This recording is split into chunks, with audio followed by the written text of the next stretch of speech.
Sociology sense. जैसा कि हम अपना सेकंड चैप्टर कर रहे हैं demographic structure of Indian society, तो उसी का सब टॉपिक करेंगे पॉपुलेशन ग्रोथ ऑफ इंडिया, कि भारत में जो पॉपुलेशन है उसका साइज क्या है, ग्रोथ ऑफ पॉपुलेशन क्या है। तो इन वर्ल्ड के लेवल पर अगर हम बात करें तो पॉपुलेशन में सेकंड पोजीशन है भारत की and first is China. Size of population में फर्स्ट पोजीशन चाइना की है और सेकंड इंडिया की है।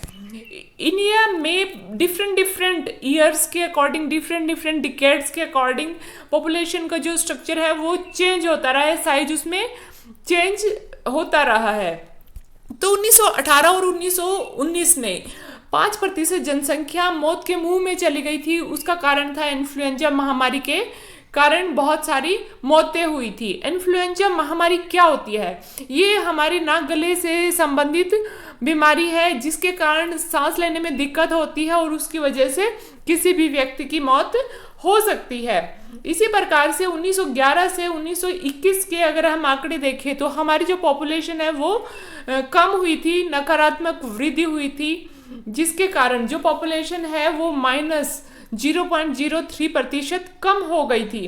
कारण क्या था कि इस दौर में 1918 और 19 में जो पॉपुलेशन है वो बीमारी के कारण मौत के मुंह में चली गई थी, जिसके कारण इस डिकेड में पॉपुलेशन की जो वृद्धि दर है वो कम हुई। 1921 और 31 में जन्म दर और मृत्यु दर दोनों में बढ़ोतरी हुई कि जितनी जन्म हुई उतनी ही मौतें भी हुई। 1901 से 1951 में हमारी औसत जनसंख्या वृद्धि जो है 1.33% रही, जिसे हम इंग्लिश में एवरेज एनुअल ग्रोथ भी बोल सकते हैं। तो फ्रीडम के बाद यानी कि स्वतंत्रता के बाद जनसंख्या में अधिक वृद्धि हुई जो कि 2.2% पर भी पहुंच गई थी और इससे ज़्यादा भी समय समय पर होती रही है, जिसको हम इस टेबल के द्वारा देखेंगे। तो यहाँ पे आपको दो तरह की पॉपुलेशन ग्रोथ दिखाई गई है, एक तो है डिकेडल ग्रोथ और दूसरी है एवरेज एनुअल ग्रोथ। यहाँ पर आपको 4 कॉलम नजर आ रही हैं। फर्स्ट में हमने ईयर शो कर रखी है, सेकंड में पॉपुलेशन, थर्ड में डिकेडल ग्रोथ ऑफ पॉपुलेशन और फोर्थ है हमारा एवरेज एनुअल ग्रोथ। डिकेडल वो होता है जो हर 10 साल के बाद हम रिकॉर्ड करते हैं और एवरेज एनुअल वो है जो हर साल हम निकालते हैं औसत कितनी रही। इनकी एक अंदाजा लगा के चलते हैं कि एक साल में हमारी पॉपुलेशन कितनी इंक्रीज हुई और कितनी डिक्रीज हुई। अब हम 1911 से अगर आंकड़े देखें यानी कि हम डिफरेंस निकालें तो हमारा डेकेडल ग्रोथ रेट आया है 5.75 और जबकि एवरेज एनुअल ग्रोथ आया है 0.56। इसी तरह से 1921 में -0.31 है और एवरेज एनुअल है -0.03। ये हम पहले ही बात कर चुके हैं कि 1918 और 1919 में जो है बहुत सारी मौतें हुई थी इन्फ्लुएंजा महामारी के कारण, जिसके कारण जो वृद्धि दर है वो नकारात्मक हो गई थी। मैंने आपको नकारात्मक वृद्धि दर की भी एक्सप्लेनेशन बताई थी कि क्या होता है। अगर आपको अभी याद नहीं है तो आप लास्ट लेक्चर में जाके उसको दोबारा से पढ़ सकते हैं और उसे समझ सकते हैं। अब आते हैं 1931 में जो पॉपुलेशन ग्रोथ है वो हमारी इंक्रीज हुई, यानी कि डिकेडल ग्रोथ ऑफ पॉपुलेशन हमारी 11 हुई और एवरेज एनुअल ग्रोथ हमारी 1.04 रही। इसी प्रकार से 1941 में 14.22 रही और एवरेज रही 1.33। और 1951 में हमारी कुछ कम हुई 13.31 और एवरेज हमारी 1.25 रही। इसी प्रकार से 1961 में 21.64 रही, यानी कि एकदम से बहुत ज़्यादा बढ़ गई। इसका रीज़न क्या रहा कि हमने फ्रीडम के बाद बहुत सारी हेल्थ फैसिलिटीज एडॉप्ट कर चुके थे हम उस टाइम पे, जिसके कारण बहुत सारी समस्याएं यानी कि महामारियों से हम बचाव कर पाए और एवरेज रही हमारी 1.96। 1971 में 24.8 रही जबकि एवरेज एनुअल रही हमारी 2.22। 1981 में 24.66 एंड एवरेज 2.20। 1991 में 23.87। देखिए 1981 और 1991 अगर इनका डिफरेंस हम निकालें तो हमारी जो है ग्रोथ रेट कम हुई है, यानी कि 24 से 23 हो गई है, जबकि एवरेज एनुअल भी हमारी उस टाइम कम रही जो थी 2.14। 2001 की अगर हम बात करें तो भी हमारी जो पॉपुलेशन है वो कम हुई है 21.54 और एवरेज एनुअल ग्रोथ हुई 1.95। इसका भी रीजन क्या रहा कि लोग एजुकेटेड हो गए, अवेयर हो गए, टेक्नोलॉजी इतनी ज़्यादा हो गई कि हम जान पाए कि अगर हम कम बच्चे पैदा करते हैं तो ये नहीं कि वो बच्चे एक्सपायर होंगे ही, यानी कि हमें एक इंश्योरेंस की तरह वो चीज़ हमें मिल गई कि भाई नहीं, हम हेल्थ फैसिलिटी में अच्छे हैं, जिसकी वजह से जितने बच्चे पैदा हुए हैं कोई ज़रूरी नहीं कि वो एक्सपायर होंगे ही, यानी कि कहीं जाके हमारी मेंटेलिटी थोड़ी सी चेंज हुई, जिसके कारण जो पॉपुलेशन है वो कम हुई। लेकिन कम होने के बावजूद भी वो एक्सट्रीम पर रही। कारण क्या रहा कि इससे पहले बहुत ज़्यादा पॉपुलेशन एकदम से बढ़ती रही है, जिसका प्रभाव 2001 में भी रहा और आज भी हम देख सकते हैं। इसी प्रकार से 2011 की अगर हम बात करें तो हमारी जो डिकेडल ग्रोथ रही 17.64, जबकि एवरेज एनुअल ग्रोथ रेट रही 1.62। इस आंकड़े को हम कुछ इस तरह से भी लिख सकते हैं। आपको यहाँ पर दो तरह की टेबल नजर आ रही है, एक में आपको नजर आ रहा है एवरेज एनुअल ग्रोथ रेट और दूसरे में डिकेडल ग्रोथ रेट। अगर आप पेपर में लिखते हैं तो वहाँ पर अगर आप टेबल बना के कुछ आंकड़े जो आपको याद हो सकते हैं अगर आप उनको लिखते हैं, जैसे मैंने अपनी सेकंड स्लाइड में आपको दिखाया है कि वहाँ कुछ ईयर्स ही मैंने मेंशन किए हैं, अगर वो भी आप लिख देते हैं टेबल के अकॉर्डिंग तो आपका जो पेपर करने का जो मेथड है बहुत अच्छा रहेगा, इफेक्टिव रहेगा, एग्जामिनर पे एकदम से इंप्रेशन डालेगा इस चीज़ का, क्योंकि आप जितना आंकड़ों के आधार पे पेपर में लिखते हैं उतना ही आपका पेपर इफेक्टिव जाता है। तो यहाँ पे अगर आप टेबल याद करना चाहते हो तो आप इस तरह से भी टेबल याद कर सकते हो, एवरेज को अलग से याद कर सकते हो, डिकेडल को अलग से याद कर सकते हो। अब तीसरा मेथड है हमारे पास कि हम बार ग्राफ के द्वारा भी हम अपने जो डाटा है उनको शो कर सकते हैं। यहाँ पर देखिए जो ग्रोथ रेट है हमारी पॉपुलेशन की, एक साइड हमारी पॉपुलेशन इन मिलियन में एंड नीचे हमारी ईयर हैं, यानी कि 1901 से लेके 2011 तक यहाँ डाटा दिखाए गए हैं। अब 1901 में हमारी पॉपुलेशन थी 238 मिलियन, 1911 में 252 हो गई, इसी प्रकार से 1921 में 251 हो गई, यानी कि माइनस हुई। जैसा कि हम बात कर चुके हैं कि 1918 और 1919 में इन्फ्लुएंजा महामारी के कारण जो पॉपुलेशन है वो बहुत कम हो गई थी, यानी कि उसके कारण बहुत सारी मौतें हो गई थी।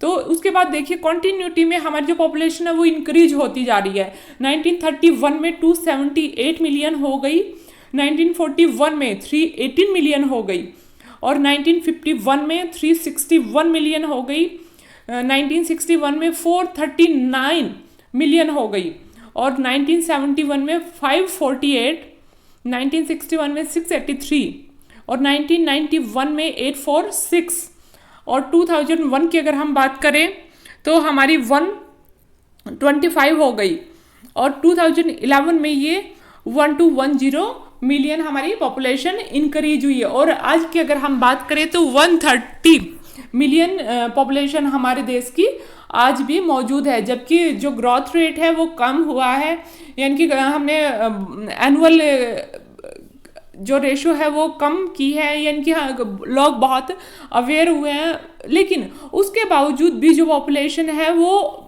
बड़ी ही है, क्योंकि जो लास्ट इफेक्ट रहा है वो आज भी कहीं ना कहीं अपना प्रभाव छोड़ रहा है, जिसके कारण जो पॉपुलेशन है वो बढ़ रही है। अब आते हैं जन्म दर और मृत्यु दर। दोनों की डेफिनेशन हम इससे पहले कर चुके हैं कि जन्म दर क्या होती है और मृत्यु दर क्या होती है। तो India birth and death rate की बात हम करते हैं कि कितनी बढ़ी है, कितनी घटी है, और फिर उसी के आधार पे हमारी ग्रोथ रेट निकलती है।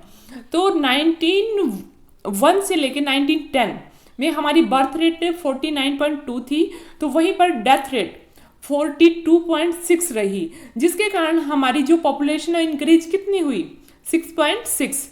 क्योंकि जो फर्टिलिटी रेट है या जो हमारी ग्रोथ रेट है, जो जनसंख्या वृद्धि होती है, वो किसके कारण होती है, जन्म दर और मृत्यु दर दोनों का जो अंतर निकलता है, उसके बाद जो पॉपुलेशन हमारी अंतर के बाद आती है वो क्या है, हमारी जनसंख्या वृद्धि कहलाती है, ग्रोथ रेट हो जाती है।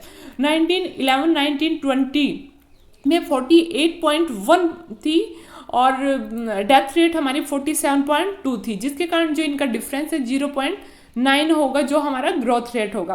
अब 21 to 30 में 46.3 एंड डेथ रेट हमारी 36.3 है, तो इनका ग्रोथ रेट यानी कि डिफरेंस क्या रहा, 10 रहा। इसी प्रकार से 1931 to 1940 में 45.2, जबकि डेथ रेट हमारा 31.2 रहा, तो इनका डिफरेंस कितना रहा 14, जो हमारा ग्रोथ रेट कहलाएगा। 1941 to 1950 39.9 रहा हमारा बर्थ रेट और 27.4 हमारा डेथ रेट रहा, जिसके कारण हमारा ग्रोथ रेट हो जाएगा 12.5। अब आते हैं 1951 to 1960, तो हमारा बर्थ रेट है 41.7 और डेथ रेट है 22.8, तो इनका डिफरेंस हो जाता है 18.9। अब आते हैं 1961 to 1970, तो हमारा जो बर्थ रेट है देखिए लगभग सेम ही है, 0.5 का डिफरेंस है सिर्फ 1951 to 1961 में। 1961 to 1970 में है 41.2 और डेथ रेट है हमारा 19.0 और ग्रोथ रेट जो है इनका डिफरेंस रहता है 22.2। 1971 to 1980 में कितना रहा 37.2 और डेथ रेट हो गया 15.0 और ग्रोथ रेट कितना होगा 22.2। कारण क्या कि यहाँ पर बर्थ रेट भी चेंज हुआ है और डेथ रेट भी, जहाँ पर बर्थ रेट कम हुआ है वहाँ पर डेथ रेट भी कम हुआ है एज ए कंपैरिजन 1961 के आंकड़ों से। अब आते हैं 1981 टू 1990, 32.5 बर्थ रेट है हमारा, वहीं पर हमारा डेथ रेट सेम रहा जितना 1971 टू 1980 था, जो है 15.0। तो यहाँ पर ग्रोथ रेट हमारा आ जाएगा 21.2, क्योंकि हमारा बर्थ रेट भी कम रहा है पहले से। अब आते हैं 1990 टू 1991, 29.5 और डेथ रेट है हमारा 9.8, यानी कि डिफरेंस रहा 19.7। 1995 टू 1996 में 28.3 है, तो हमारा डेथ रेट 9.0 रहा, तो डिफरेंस हो गया हमारा 19.3। अब आते हैं 1991 टू 2001, यहाँ पर हमारा बर्थ रेट 25.8 यानी कि कम हुआ है पहले से, और डेथ रेट भी कम हुआ है। कारण क्या है कि हमारे पास स्वास्थ्य सुविधाएं ज़्यादा हो गई हैं, लोग अवेयर हो गए हैं, एजुकेशन बढ़ गई है, टेक्नोलॉजी फैसिलिटी भी आ गई है, जिसके कारण जो डेथ रेट है वो भी कम हुआ है। लेकिन उसके बावजूद भी जो ग्रोथ रेट है वो ज़्यादा कम नहीं हुआ, सिर्फ 2% हुआ है, यानी कि 17.1% रहा। इसको हम अब ग्राफ के द्वारा देखते हैं कि ग्राफ हमारा क्या बताता है। अब देखिए जो 1911 यानी कि 91 टू 21 तक हमारा जहाँ पर डेथ रेट ज़्यादा है वहाँ पर बर्थ रेट भी ज़्यादा है, लेकिन उसके बाद देखिए 1921 टू 1931 जो डेथ रेट है, यानी कि जिस पे आपको सिंबल नज़र आ रहे हैं वो हमारा डेथ रेट है, जो प्लेन लाइन आपको नज़र आ रही है वो हमारी बर्थ रेट है।